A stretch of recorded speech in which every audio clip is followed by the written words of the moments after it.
Hello my friends, it's Alyssa here for another video, and today I am super excited about this video because I am doing another tag. And this tag is called the Guide Dog School Training Experience tag, and it was created by Joy Who, which is another lovely blind YouTuber. I love her so much, and Joy, this was a brilliant tag. So I'm really excited to do this today. So there are, I believe, 12 questions. And I'm going to start off by reading them from my Braille note, as always. And here we go. Question number 1. What is the name of your guide dog school? So I got my guide dog Gabby from Guide Dogs of America. Question 2. Where is the school located? It is located in Silmar, California, which is Southern California. 3. Briefly describe your application process from start to finish. Include dates if possible. Okay, so the application process was actually a little bit longer for me. Part of that was because Guide Dogs of America, or GDA, is a smaller school, so they take less clients, and so it's a little bit longer wait to get in. But the other reason why it took a little longer was because I actually had 2 home interviews. So I started my application process in, I believe it was, I want to say, April of 2015. So I got married in December of 2014 and started applying for a dog, my second dog, in April of 2015.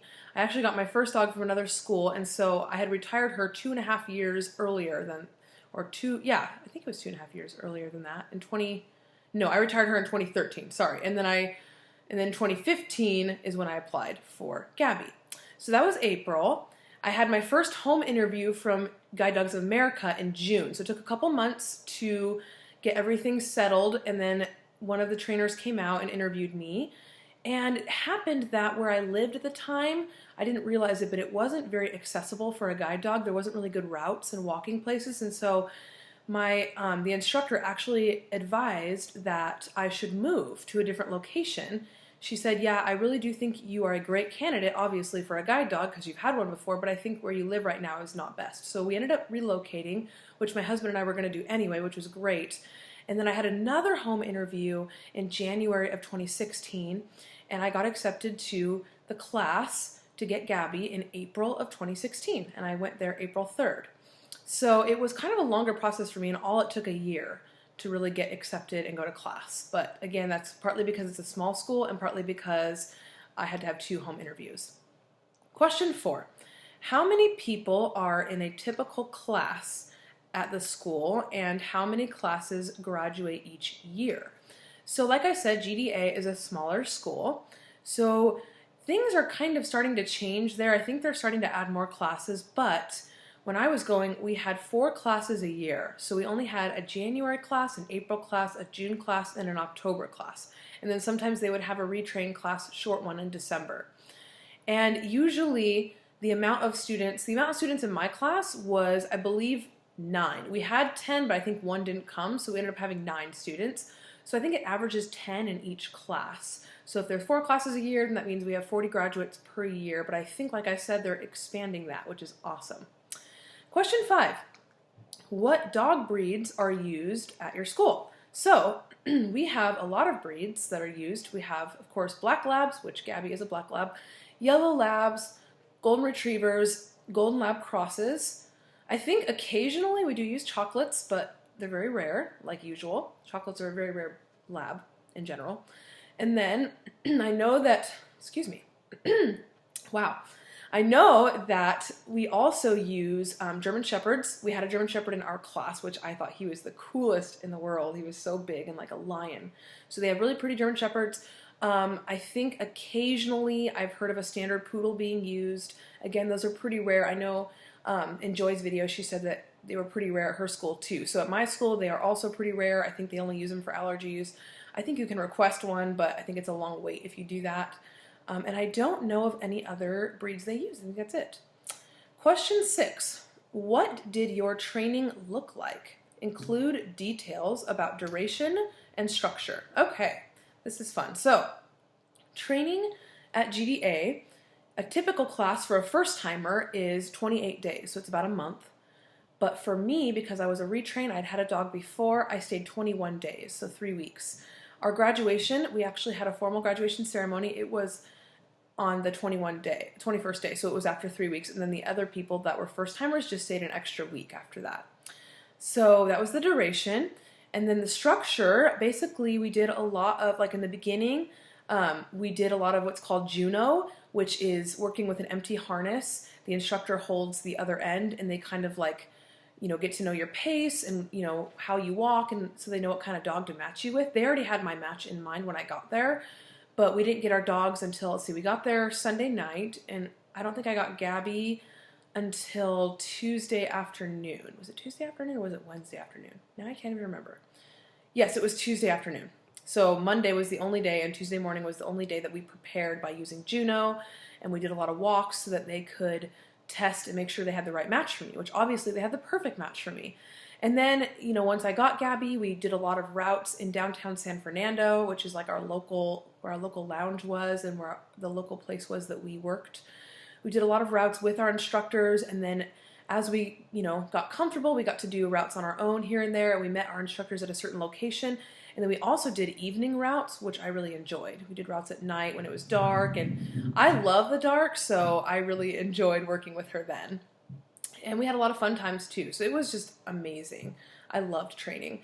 Question 7, describe a typical day at the guide dog school you attended. Okay, so I think a lot of guide dog schools have similar routines and everything, but the way that it is at Guide Dogs of America when I went is that every morning we got a wake-up call. It was so funny, we had like an intercom in our room, and the instructor who stayed overnight, because we had 3 instructors, and every night they would switch off staying overnight, so that we always had somebody there if something happened.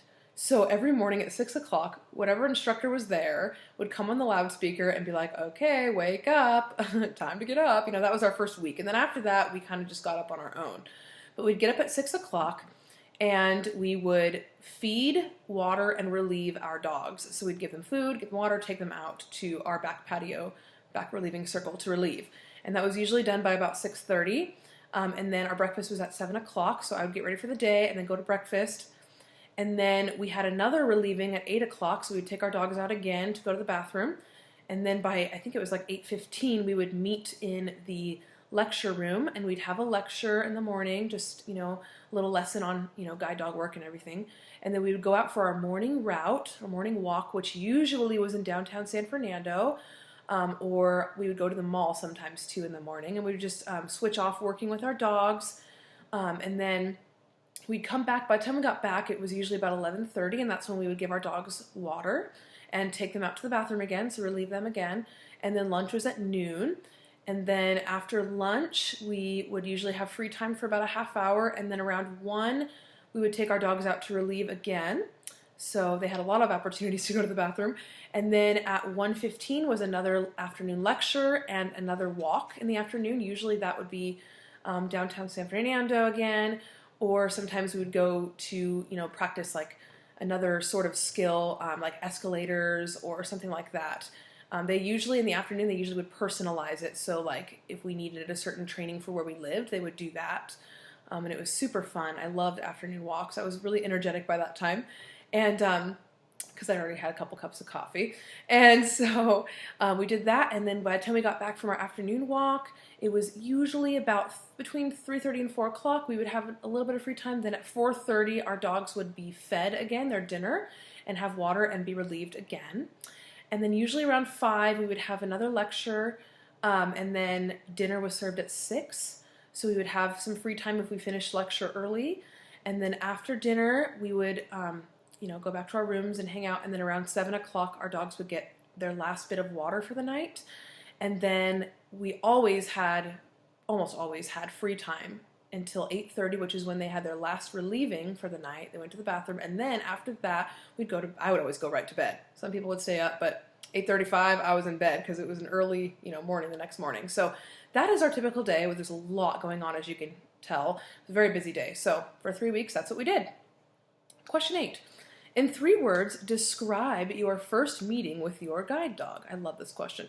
So I would say the 3 words were exciting, special, and adorable. And I'll explain that. So it's exciting because I had waited literally 2.5 years from the time I retired my first dog to the time I got Gabby, my second dog. So it was a long wait, so I just could not wait to meet her. So that was exciting, and I had no idea if she was a boy or girl or what color she was or anything. And then special, obviously, because we had an instant connection, Gabby and I. I mean, that didn't happen with my first dog, I'll be honest. It took a while for me to bond with her, but with Gabby, it was like instantaneous connection. And then adorable because, oh my goodness, you guys, her personality from the very beginning, from when I met her, she was so cute. She was wagging her tail and like walking in circles and so excited. And like, if I would even like whisper or like say anything, even if it wasn't to her, she would like walk in a circle around me. She was so excited to meet me and like so enthusiastic about working. And so I just love that about her. So yeah, question 9. What reinforcements or reinforcers are used both positive and negative at your school? So like, how do we correct and how do we reward? I love this question too. So we reward our dogs through praise only and petting, so no food, so praise and petting, which honestly I prefer. I went to a school who used food rewards and I definitely prefer this method. So we, when Gabby does something good, I just say, good girl, and I pet her and I praise her, and it's just, she loves it. She wags her tail. And for correction, when she does something wrong, I do a couple of things. I do what's called a collar correction, a quick jerk and release on her training collar. It does not hurt the dog. It's just a little bit of pressure to get their attention. And then sometimes I'll do what's called a harness correction. So if she's like, if we're walking and she's sniffing while I'm working her, I'll just kind of do a quick jerk and release on her harness and tell her no or hop up. And then she will usually stop what she's doing and continue working. So that's usually what I do. Or if she's trying to get something, I'll just say leave it. So there's a few things I do for that. But yeah, that's what they teach there and it works really well. Question 10. What was the easiest part of training? So training was fairly easy because I've done it before, so I kind of knew what to expect. But I would say the easiest part was just guide work. Gabby has always been, from day one, like a perfect guide dog. I don't remember her making any mistakes while we were in training. I'm sure every dog makes little mistakes, and I'm sure she did, but nothing major. It was just really, really fluid, really smooth, really solid guide work. And so that was the easiest part. I knew right away that she was going to be an amazing guide dog, an amazing worker. Question 11, what was the most difficult part of training? For me, the most difficult part of training had nothing to do with Gabby, because again, she was just amazing. For me, it had a lot to do with my orientation skills and mobility skills. Because I was born blind, I've always struggled with knowing where I am in space. And so I really worked a lot during training on remembering routes, remembering where I am, knowing when to cross a street, remembering how intersections are laid out. And so of course I already knew all that coming into training, but I really decided to work more on the details of that because that's something I struggle with, is just like not getting lost, not getting turned around. So I really, really tried to hone in on that skill while I was there.